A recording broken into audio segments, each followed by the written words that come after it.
Hello everyone, happy last day of 2021. Hope it was a good year for you.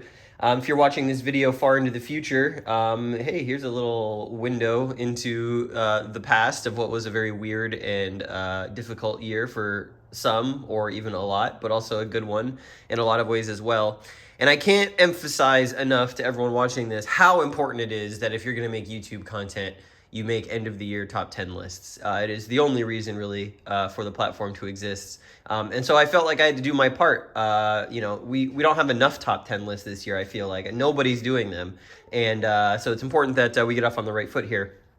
I wanted to talk about my top 10 favorite games of the year that I've played. Now, these are not necessarily games that came out this year. They are games that I played for the first time this year, and that I thought were the 10 best experiences I had on the table, whether it was for the channel, playing solo, playing with other people. Some of the stuff on here will be stuff that I didn't play for the channel because it wasn't a good fit, or I played very recently, or some of the stuff might be like number 10 here, which is Decisive Victory 1918 Soissons, which I did do a video of on the channel. And this is my number 10 favorite game of the year for a number of reasons. So let's go inside the box and I'll tell you why. So here's the map for Decisive Victory Soissons, as you can see. It's a pretty well done map. It's a 25 by 22 map. The gameplay in this game is really interesting.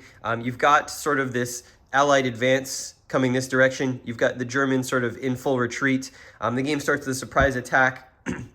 And then from there, it's a battle of managing your attrition. So this game features a really interesting combat system whereby when you attack, you decide how many hits you want to do, and the more hits that you decide you want to do, the more hits you take to yourself. And there's a limit to the amount of units that they can fight, essentially. And so you're trying to balance the sort of durability and tenacity of your troops versus the objectives you need to take, which are these towns, and of course this sort of defensive position around the town of Soissons. It's a really interesting game, strong attacker defender dichotomy. As I mentioned in my review, the player aids are really nicely done. There's a ton of them. You could learn the game from all of these player aids. They describe everything that you need to know about what's going on. The game is immensely playable. And it is really tense and really fun. Really tough decisions need to be made. There's artillery for both sides that sort of need to be deployed at the right moment. You've got tanks as well, as you can see here. The Allied tank attack sort of determines sort of the pacing of the offensive. And overall, just a really good production from Legion Wargames. The counters are really beautiful.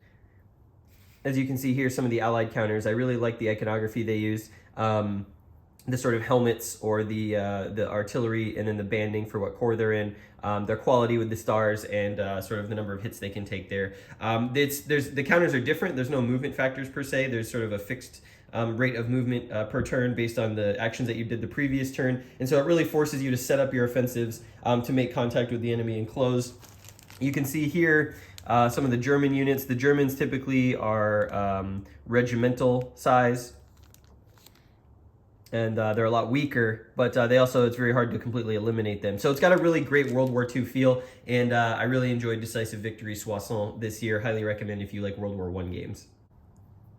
Number 9, Antony and Cleopatra, The Final War of the Roman Republic by John Tyson from Hollandspiel. This one was a complete surprise to me. I picked it up kind of blind, not knowing anything about it. It was on a topic that I thought was really interesting that we don't get a lot of games on, and it turned out to be one of my most enjoyable solo gaming experiences. I still have been trying to get this to the table for a face-to-face play, but my sort of solo experience with it was fantastic. A really interesting game, and I'll show you what's inside there in case you missed my video on it.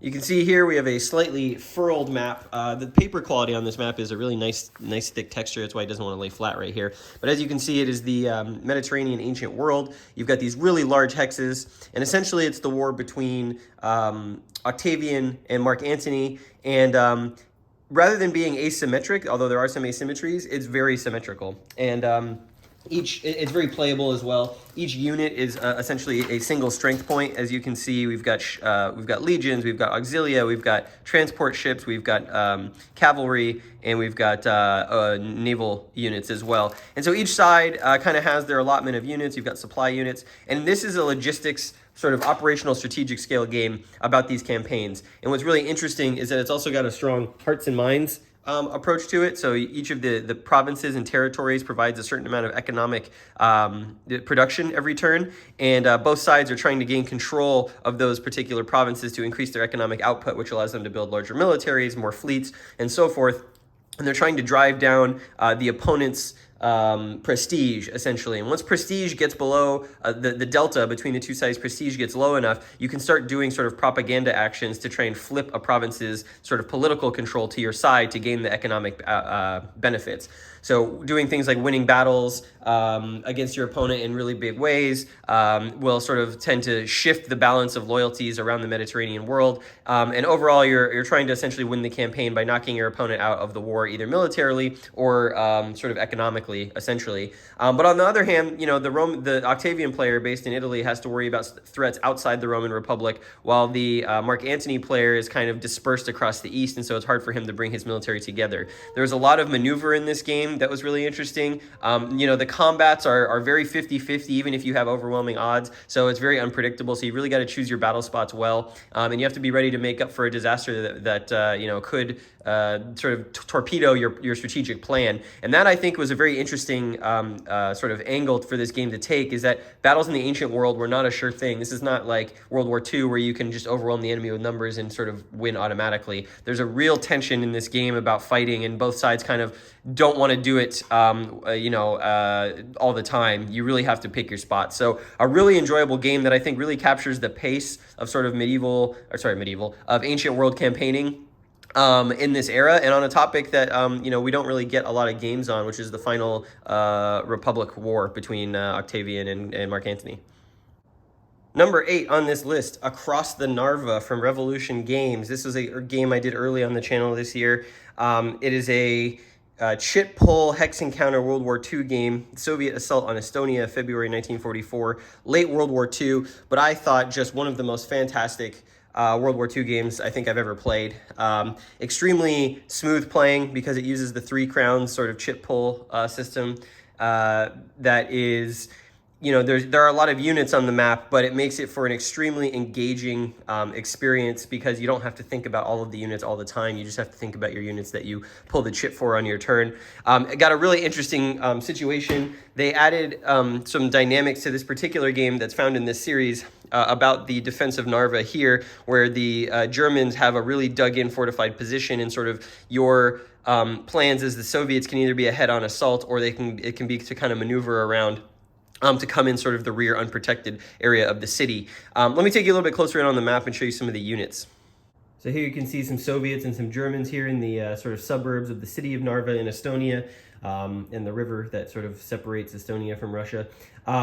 Just such a great system, such a great design, very, very playable. It's only about 10 pages of rules, 10 to 12 pages of rules.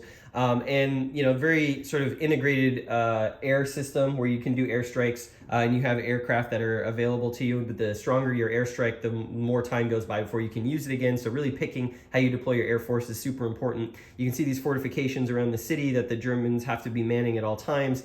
You've got some Russian Guard units, you've got some Soviet regular units, and essentially sort of there's hot zones all across the map as the Soviets try and get across this river before it freezes, as the weather through the course of the game will change. That sort of makes the Soviets' crossings either more or less difficult. On top of that, you know, if the Soviets aren't continually pounding these fortified defenses, the Germans will get a chance to repair them over time. So there's this really great tension of the Soviets needing to commit some resources to a frontal assault of the city. Otherwise, the Germans will have an easy go of it. And it's just a really tense, really fun, interesting game that plays really nicely. I really like the counters. It's obviously very easy to see, you know, what formation when you draw the chit these units are with the band at the bottom. And there's some interesting logistics incorporated into the design with headquarters and how far away those headquarters can command units. So it's really got everything. It's got positioning. It's got really tense combat situation. It's got sort of a strong incentive to be defensive. And some other stuff happening around the map that has a really strong narrative. And most importantly, that's what I enjoyed about it. It had a really strong narrative structure. I really can't wait to play this one face to face. I actually thought about busting it out solo again. But if you go back and check out my video on Across the Narva, you'll see a full playthrough of it and the reason why it's in my top 10 favorite games of the year. Seventh on the list, Bayonets and Tomahawks, the French and Indian War from GMT Games. This was an early 2021 release, but one that I thought was extremely, extremely interesting and unique. It basically tackles the French and Indian War with a design that is so fresh and so new to the conflict that it makes for a really interesting gaming experience. This game and Wilderness War, I think, are probably the two best games on the French and Indian War that have been published, and they both kind of achieve the same thing about giving you a view of what the French and Indian War was all about in the 18th century, but they do it in such different ways, and that is so remarkable given sort of the different roads that they follow to get to kind of the same place. So let me open the box and show you the map and sort of some of the mechanics here, because I did not do a video of this on the channel because it's very hard. Well, I guess you could do it solo, but it's probably more interesting as a face-to-face game. So here's the map for Bayonets and Tomahawks from the British perspective. You can see British New England here in red. You've got gray for the French all the way up into Canada. Kind of an interesting projection, New Brunswick out here, Nova Scotia all the way down to Massachusetts, and so forth. But the game kind of covers the Virginia to Canadian territories for sort of both sides. The green are going to be the Native American territories, and then everything in between is kind of up for grabs for the future of North America. What's really interesting about this game is its gameplay system. So first of all, it's a card-driven game, but not in the sense that you're thinking with something like Paths of Glory. So each side has a deck of cards, excuse me. The French actually have two decks. They have one for their Native American allies and one for the French regulars. And every turn they get to actually use two cards. But unlike most CDGs where you have a hand, you actually only have two available cards at any given time available to you to play. And they look way different than what you're expecting, right? There's no numbers on these. There's just kind of weird shapes and banners and sometimes some events.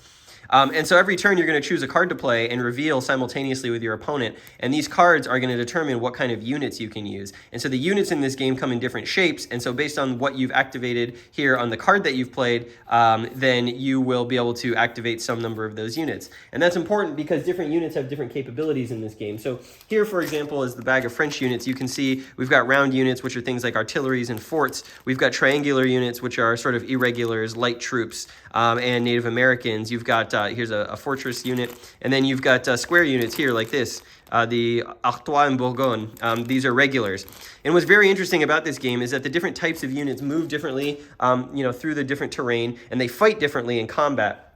The game actually uses some custom dice to sort of facilitate combat. And what's very interesting, as you can see here, is that when you do a hit, you can only hit certain units with different types of results. And on top of that, only units that match the shape of the units that they're shooting can do those hits. So only triangular units can cause casualties against other triangular units. And so force composition becomes a really big part of this game, how you're sort of making your sort of forces and armies when you go into combat. Because if you have just regulars, you're not going to be able to fight effectively against a force of purely Native Americans and irregular units who use guerrilla tactics. And so it abstracts a lot of the tactics of the period into the combat system, into the strategic gameplay in a really interesting way. Here's some of the Native American units. You can see the Mississauga, you can see the Iroquois. The designer of this game, Mark Rodrigue, is actually Canadian himself. He put so much work into this, the research into this game. It's fantastic. The game also uses for reinforcements a pull system, a bag pull, chip pull system to see what kind of troops come in every turn. And that bag is filled with all sorts of different types of things, whether they're ships or new units or possibly nothing. It's a really cool, really interesting system. You can see here how some of these chits go in a bag called Vagaries of War, and you pull them sort of every turn in the reinforcement phase. You might get a colonial light unit added to your force pool. You might get nothing, right? There's fewer troops that year, or you get a choice. It's super fascinating system. There's a huge sort of considerations about the naval aspect of the game. Obviously, it wouldn't be a French and Indian War without the assault on Louisburg. And you can see these victory point spaces here for control. You can also get points for raiding some of these spaces. And in general, it's a very interesting, very unique take on the French and Indian War, one that I think everyone should give a shot. It is easily playable, though not easily learnable, because there's so many new concepts in here. Although once you play a couple turns, it comes pretty naturally. It's not super complicated. It's just very different. And what I really like about it is the number of different scenarios in the game. So you can see you can do a full war 1755 to 1759 scenario. Each year is actually 9 different turns, so they're fairly lengthy. And after specific turns, you do things like reinforcements and other stuff. So each year kind of plays out differently. But there's also a 1757 start scenario, and then there's a late war 1758 scenario. And what I really like is that the scenarios in this game are all on cards. Let me show you that. and they show you the setup. So for example, if you're doing the 755 scenario, you see what the starting setup is going to be, where the tracks start, what's going to be in your force pools, but you may want to do the 757 scenario, which is a much shorter scenario, and that's sort of later in the war. And there's one for sort of every scenario, one of these cards for each player, which is really, really cool. This is just such a great production. GMT knocked it out of the park. Mark Rodriguez, for his part, did an amazing job getting the history and the gameplay into something that melds into something that's so unique and never seen before. And so, Bayonets and Tomahawks was in my top 10 of the year because of how much fun and interesting it was to experience.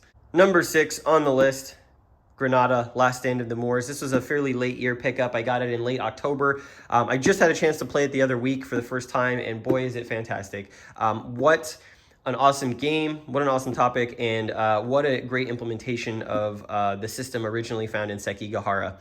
This is a block game that is purely card driven. There are no dice. So let me show you some of the beautiful artwork in here and the components, because this is a top-notch production from Compass, maybe their best ever. Here you go. Welcome to the southern portion of Spain and the Iberian Peninsula in 1482. Like I mentioned, this is an implementation of the Sekigahara system from GMT. It is a block game that uses cards. And the first thing you'll notice is that the art is absolutely fantastic. The components are phenomenal.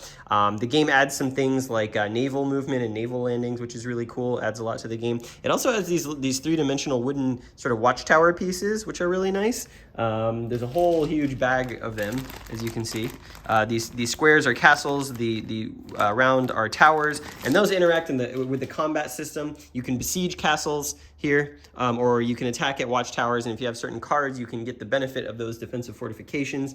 The units are these wooden blocks, the Muslims in black and the Christians in white. And you can see that the art and the graphic design that sort of reflects the different houses and factions in the game are printed on the blocks. And it's a very simple game to play. It's all about hand management. That's the prime mechanic. But basically in combat, if you have the right card that matches this house, you can reveal it in combat and get 3 attack points. But you get benefits for matching symbols that have previously been played in combat. So in this case, this would be a 5. But if let's say I played this first, and then this block also had the green with the eagle on it, that would actually be 5 plus 1 because I've already previously played a block, so 6. So you're incentivized to match sort of your forces with your hand of cards, so you can maximize the amount of what's called impact when you get into a combat. And when you're fighting. And so both sides are going to be essentially fighting over the fortified positions in and around Granada, which is up here, trying to eliminate the opposing leaders or take over the capital of the Emirate of Granada. And the game covers basically the fall of Muslim Spain and the Moors by the Spanish, by Isabella. In the end of the 15th century. You can see there's special units, crossbowmen, for example. These are leaders, and they all sort of do different things in combat. You can get bonuses with your crossbows, but really just a fantastic production. Plays really nicely. If you've played Sekigahara, you can learn this very quickly. The artwork is, like I said, phenomenal. You can see here some of the card artwork here. This is a watchtower card, so if you're defending in a watchtower area, you get 4 impact for free because you're sort of taking up positions there. Here is a naval bombardment card if you've got ocean power, which is a really nice addition to the system. Really adds some dynamics. You can actually, land units from Spain, kind of come around and sail around the coast and land them down here and cause trouble for the Muslims, and the Muslims have naval ships or naval units as well that you can do sea combat, which is very simple. Here's some of the house cards that you can see. When you play this card in combat, you can then reveal a block that matches him. Banu Saray, here's the Andalusians. Just overall, an amazing production. Banu Banigas. Really awesome. Each side has one of these decks. And there's just enough here to sort of add to the Sekigahara formula to make this really feel like an evolution of the system. You've got this idea when you do naval movement of whether or not that move is going to be successful or not. So you've got these naval movement cards. So anytime you enter a space where there are opposing enemy fleets, you flip one of these cards and you can either have no combat or you can have a combat, and it's kind of random. And so you never know when the fleets are going to find each other and have to engage in a battle, which adds some tension to moving navally. And overall, just a really, really, really good game. If you're someone who likes war games but doesn't like dice, if you don't like the swinginess of dice combat, then this would be a game for you, because like I said, it's all about hand management. It's all about sort of the fog of war and sort of playing that shell game with your opponent about, who's in what force, how, you may have a stack of tons and tons of blocks, but you may not have the cards to be able to play all of them. So you're trying to bluff your way to get your opponent to stand down or threaten them in an area and then attack somewhere else with a smaller force that's going to be more effective. And overall, just a lot of strategy that goes into this game. I know that Sekigahara has been a hit for me with non-war gamers, and this game adds just enough new small stuff to take that formula forward, and should be equally appealing to people who get intimidated by hexes and card-driven games that seem very complicated, because everyone can understand that one block, one unit, match the patterns, and have some fun on the table. So again, Granada Last Stand in the Moors, definitely in my top 10. Can't wait to play this one again. Okay, now we're into the top 5. And number 5 on my list this year was an oldie, a huge one, a 16-year-old game. 2005 was originally printed. I actually got this in a trade this year, so it was very new to me. This is the last one I needed to complete my Battles of the American Revolution collection. I have all of them now. It's a system that I love very, very much. I've done many videos on the various different games in the series on this channel that you can definitely go check out if you want to see how the gameplay goes. But to me, by far, the one that I've had the most fun with is Savannah. I got a chance to play this over the summer, and let me show you why Savannah, I think, is the most interesting, most fun of the Battles of the American Revolution series. So here we have the city of Savannah, Georgia in 1779 and its surrounding environments. And you can see that we have the turn track here, which is actually divided into 2 different turn tracks. We've got the strategic game turn track, and we've got the tactical game turn track. And one of the things I love about this game is that not only is it a siege game where the British are going to be in the city of Savannah. Here's all the British units. Typical of the system. You can see they've got a lot of artillery as well. But they're going to be down here in the city of Savannah, setting up their defenses for the oncoming siege of the city by the Patriot forces. Now, the game plays out in 2 different time scales. The first half of the game is going to be a siege operation between the Americans, who are going to sort of come in from this direction, and the French, who by this point have entered the war. You can see that we've got, there's a leader in here that I saw. Anyways, this is the French, and the French are going to come from this direction. And these 2 forces are going to join somewhere down in here, and then they're going to set up and plan sort of their assault on the city, while the British are going to, try and harass them and slow them down and generally get their defenses into a good position with all these fortified areas. Once the siege begins, you move from the strategic turn track, which is, I believe, a daily turn track. I believe it's every day. Yeah, it's a daily turn track to the tactical game turn track, which is every half or every hour.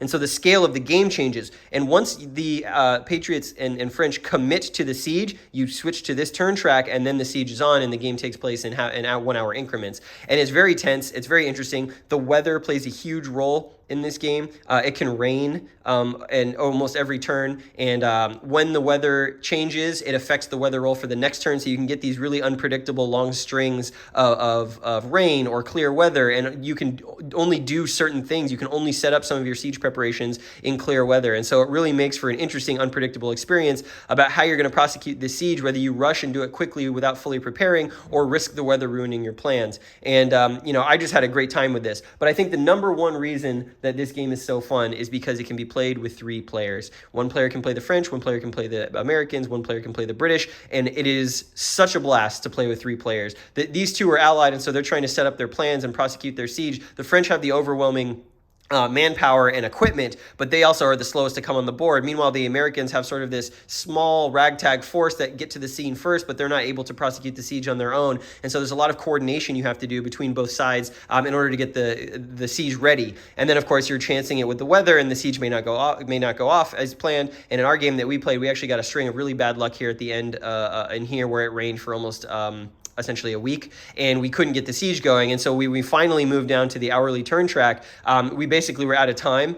We needed to start the siege, otherwise we were going to lose the game. And so we basically, the Americans and the French ran out of the woods essentially at a full charge, super disorganized, and assaulted these fortified positions of the British, and actually managed to breach the British position into sort of through these field works just outside the city before the game ended in a British victory. But it was an absolute blast. It is the most interesting dynamic to this system because it is 3 players. And the other thing that I really like is that it adds event cards. And so every turn you can draw these event cards, and some of them will be very situational. Some of them will be very useful all the time. Certain sides can play certain cards only. So for example, the British can use the Indians card, local guides, anyone can use. And you're kind of playing a bluffing game because every time you draw a card, you may get a card that's completely unusable. If you're the French player and you draw the severe weather forces the French fleet out, you have this in your hand and your opponent sees that you have it in your hand, but they don't know what's on it. And so you're kind of playing chicken with the opponent. You might have a huge hand of cards that looks like you can really just like throw down a bunch of stuff.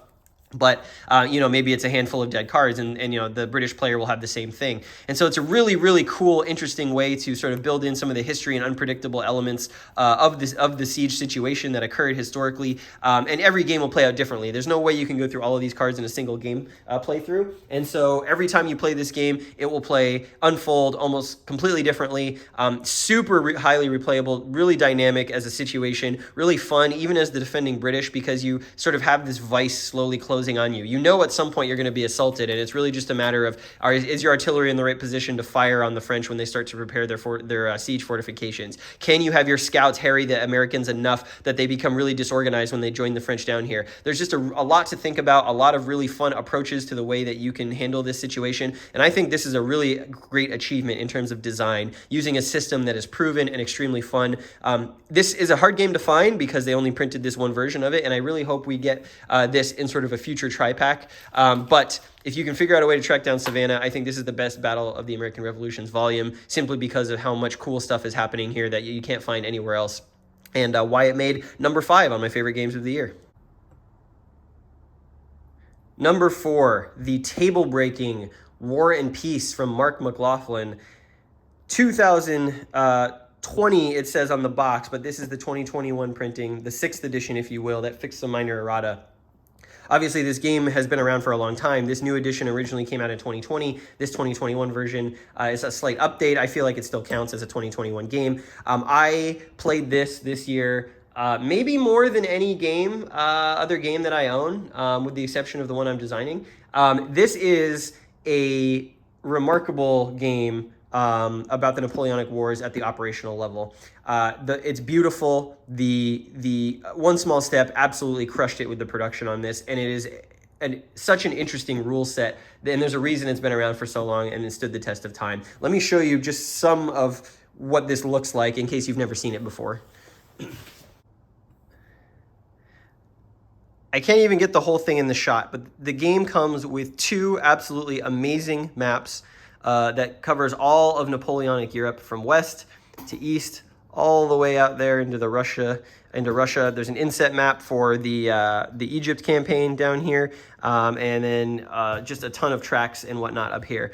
War and Peace, like I said, an operational game about the Napoleonic Wars. Super fascinating rule set with a high emphasis on leadership capability, and not a ton so it's scenario based, and there is a grand campaign that you can play, although I've heard sort of not great things about it, but it would probably take you a week or 2 to play the whole grand campaign, given the scope and scale of it. There's just so much going on here. The game comes with just a ridiculous number of counters. I think it was something like 6 counter sheets, but you get units and markers and Austrians and Austrians and Austrians and Prussians and French and more markers, battle markers, Swiss, Austrian allied, more markers, Prussian cavalry, Prussian leaders. I mean, it just goes on and on. There's the Spanish, there's more there's more French, there's Austrian cavalry, there's French cavalry, French regulars, here's some more Prussians, here's some more French. You got fortifications, you've got English and Spanish Navy, you've got Prussian leaders, you've got Turks, here's some British units, and so on and so forth, more British leaders. It's just an insane package. all things considered. It is absolutely crazy the number of pieces that you get in this game. Now, keep in mind, you're not using all these pieces in every single game that you're playing. Like I said, it's scenario-based. But I have played sort of the first 3 or 4 scenarios. They're all fantastic in their own ways. The intro scenario is a great way to learn the system. There's some really interesting stuff going on here, so much so that Mark McLaughlin and OSS included what's called operational methods that teaches you kind of how to play the game well, sort of using your different core and how they should march together in formation. Because in this game, when you start a battle, after the first combat round, units that are adjacent to the battle can then join the battle. And so what you can get are these really interesting swirling battles where you may start 1 hex to 1 hex, but then a unit that's adjacent joins in, and a unit that's adjacent over here joins in, and maybe there's another leader and he joins in, and suddenly this battle that started in these 2 hexes like swells and expands into this whole region, for example. And it creates a lot of unpredictability and a lot of interesting situations with how you maneuver your units, where you position them, whether they're going to be behind river lines or in tough terrain like the forests up here. It's a really fantastic way to capture the operational feel of the Napoleonic Wars. There's a lot of decisions to be made by each player, whether they're using cavalry or whether they may have a really strong stack with a leader who's terrible, and that leader difference can actually be victory for the smaller force. So you really do feel when Napoleon's on the battlefield, you do feel his command presence, because it's really hard to defeat him even when he's only got a few units. There's attrition rules, force marching. In all, this is probably anything that I would ever want out of the Napoleonic Wars from an operational perspective at this scale. It is epic in every sense of the word, and is one that I'm going to be playing maybe forever, just because there's so many scenarios. You've got the entire Peninsular War down here in Spain. That is a huge long scenario. You've got smaller scenarios like Marengo. You've got the Italian campaigns in 1800. Like I said, down here you've got the Egyptian campaign with the Turks, and everything in between. Austerlitz, I've done that campaign. That was a lot of fun. The March into Austria. You've got the Russian campaign. It is, if you are a Napoleonic War aficionado, this is the game for you, because it has everything and it plays extremely compellingly and smoothly once you get your head around the rules. So they've done a really good job sort of taking the system, smoothing out the rough edges, and modernizing it for the 21st century. Yeah, can't go wrong with this. My number 3 game of the year and my most played game of this year by far. From 1800s Europe, we come to the mid-90s, and that is another Compass game, and that is Brotherhood and Unity. This game I saw played all over the place at various conventions and events I went to, and everyone was really loving it.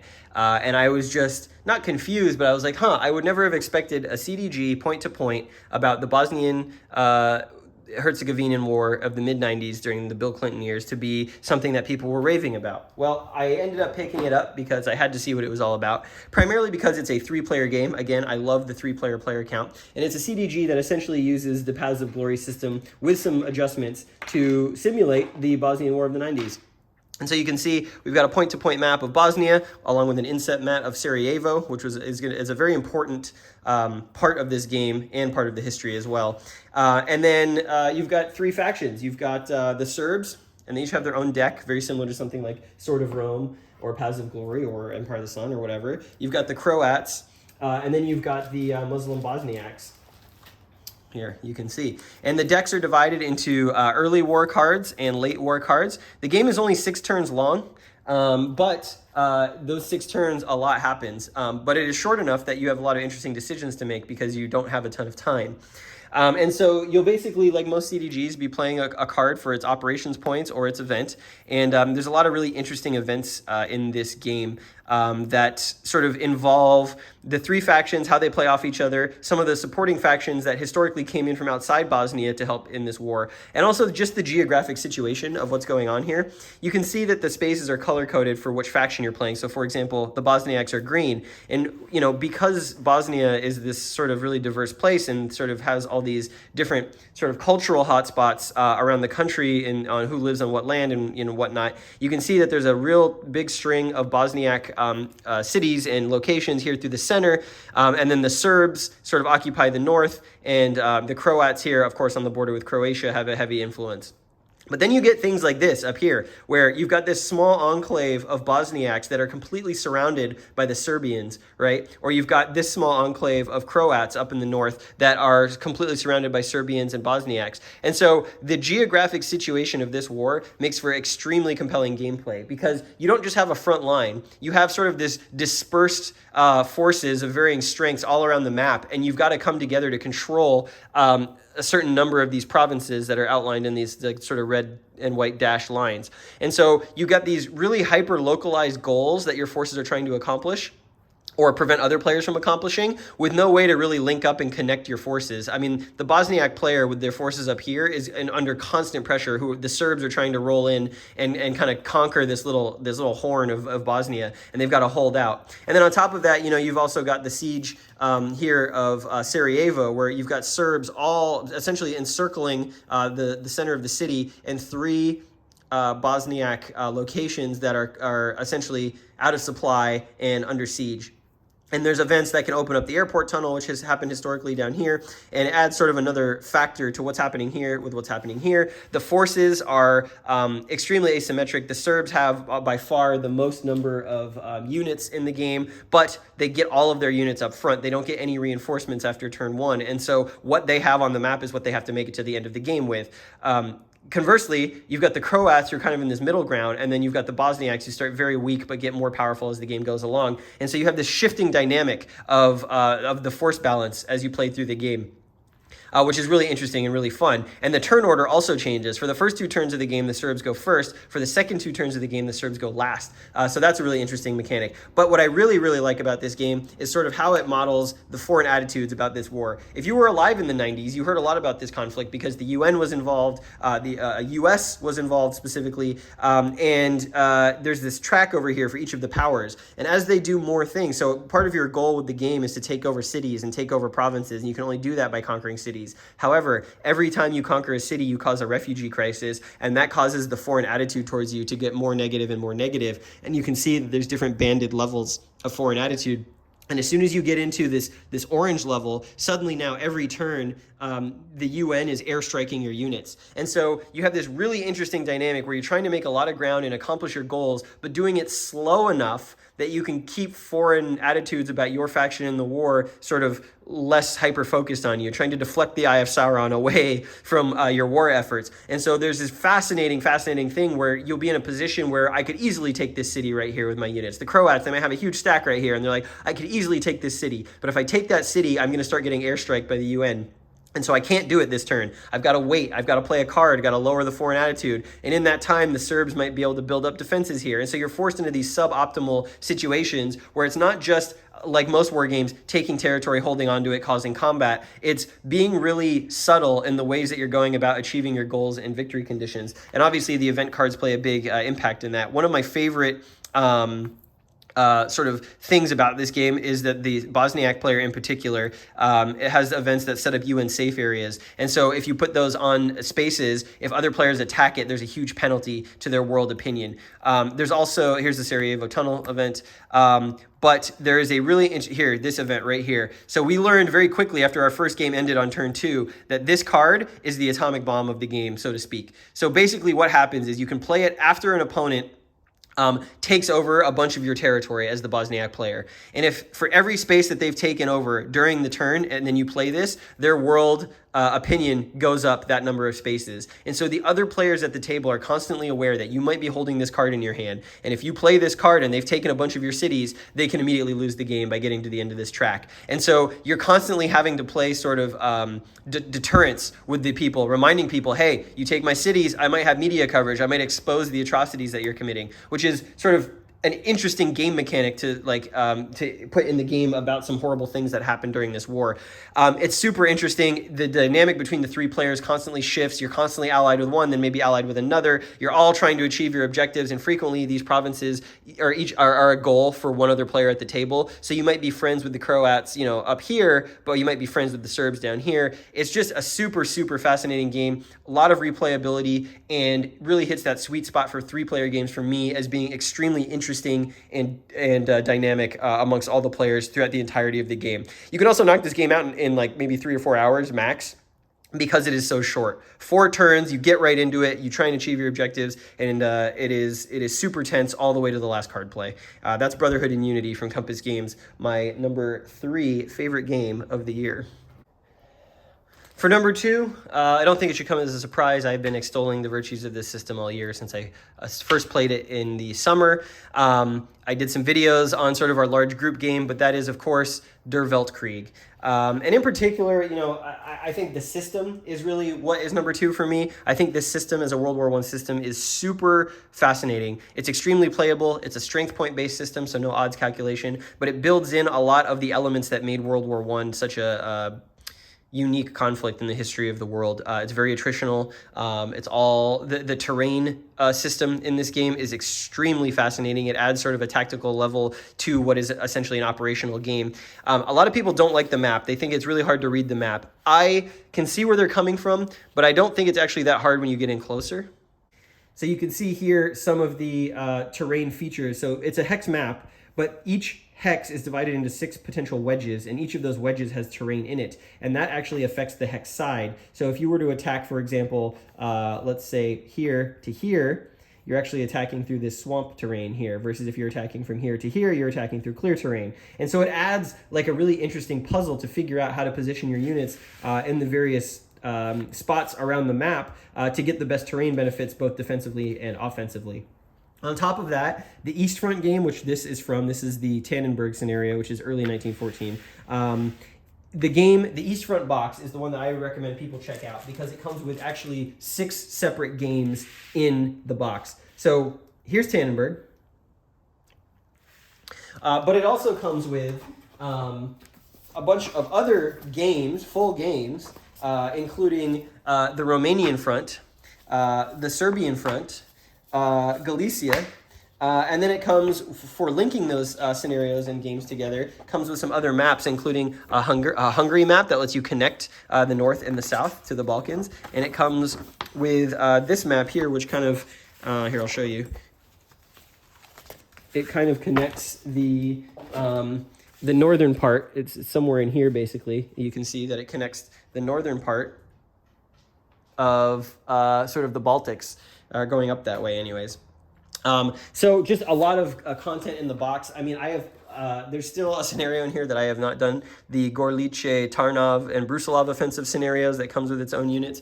But what's really nice about it is you can play it, you know, it's known for being played as like a giant campaign across the entire world, but I actually think it plays better as scenarios. So you can see that I have actually punched and bagged the scenarios separately because they all have their own units. You've got the Tannenberg scenario here, the Romanian scenario here, which in the new year in 2022 I want to do for the channel. Here's the Serbian scenario. You've got the Austrians, and the Serbs are in yellow, and some of the allies, the Entente. And then here's the Galicia scenario for the Galicia map, Russia, Austria. So just a lot of value in the box. The system, extremely playable. Once you get the rules and start going and pushing counters around, it becomes all about the tactical thinking rather than sort of trying to muddle your way through the rules. Now, it is a bit of a learning curve to understand the implications of some of the combat stuff, but once you get the hang of it, I think this system is probably my favorite World War I operational system. I would say it's probably a step below OCS, but it is still, I would say, midweight. It's a midweight operational World War I system that really captures the ebb and flow of World War I combat and the flow of the different campaigns and scenarios, and just an incredible value for your money in these boxes. There are 5 or 6 different boxes. This one, of course, is the East Front, but there's also an Italian front. There's also a Western front. There's also a Ottoman, Russian, Turkish front. And then there's the Grand Campaign box that adds more maps, more counters, and you can play the whole thing as one global, massive thing, which I don't know that I would ever do because I think it plays better, like I said, as scenarios, but you could if you wanted to. And that is Der Weltkrieg, from SPW and now Decision Games, my number 2 game of the year. And one thing I do want to clarify is that I know that I never got a satisfactory conclusion video for our group game where we were playing Tannenberg and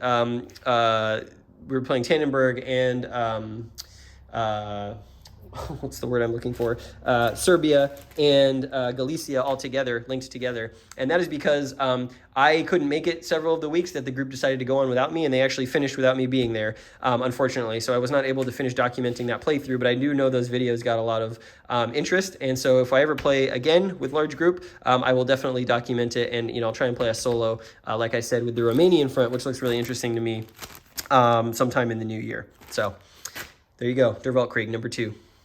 And my number 1 favorite game of 2021 that I played, I bet some of you probably now can guess, because I did a series of videos on this particular title, but I think I'm awarding the number 1 spot this year to a system which is new to me, that I played for the first time in 2021 and absolutely blew my mind with how amazing it was. And that, of course, is Great Campaigns of the American Civil War. If you had told me on January 1st that I'd be sitting here on the last day of the year telling you my favorite game was a Civil War operational series, I would have laughed.